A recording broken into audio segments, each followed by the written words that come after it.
Orang itu tidak pernah tahu. Kadang-kadang Allah itu kita tidak pernah tahu. Andai kan boleh dibahasakan, kita tidak pernah tahu cara berpikir Tuhan. Jadi Allah itu zat yang mau, ya itu tadi otoritasnya penuh. Makanya saya pernah cerita di mana-mana, di kitab-kitab yang saya baca itu ada dua orang yang ahli neraka, sudah di neraka. Ini sekaligus ijazah, saya ulang lagi sekaligus ijazah, bisa dipraktekkan nanti itu. Setelah itu dua orang ini dipanggil ke surga sama Allah.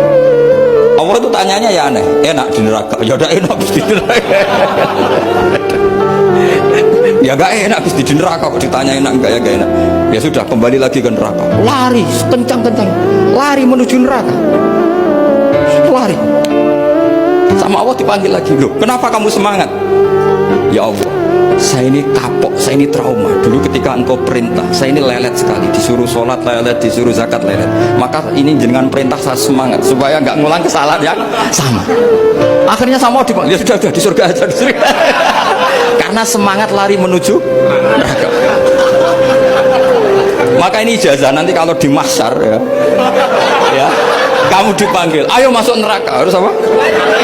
Semangat, semangat, harus semangat. Oke Gusti, semangat.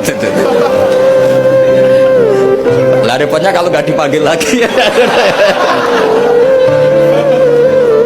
Akhirnya barokahnya semangat itu dia di surga.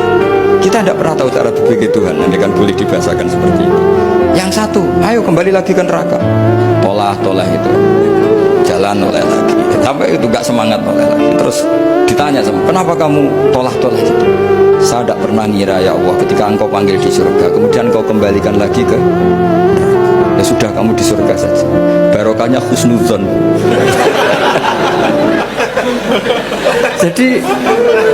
jadi Tuhan itu unik.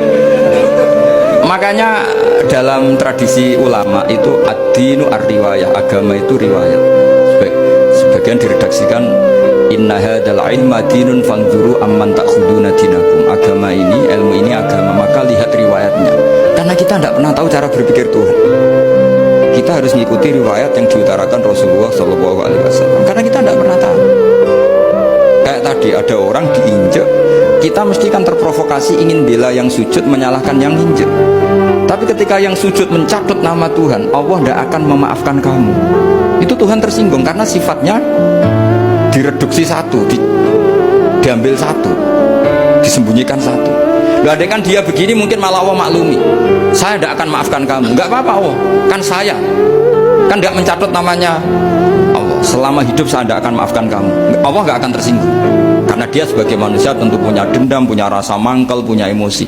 Tapi kalau ketika bilang Allah tidak akan maafkan kamu, berarti dia mencatut statusnya Allah.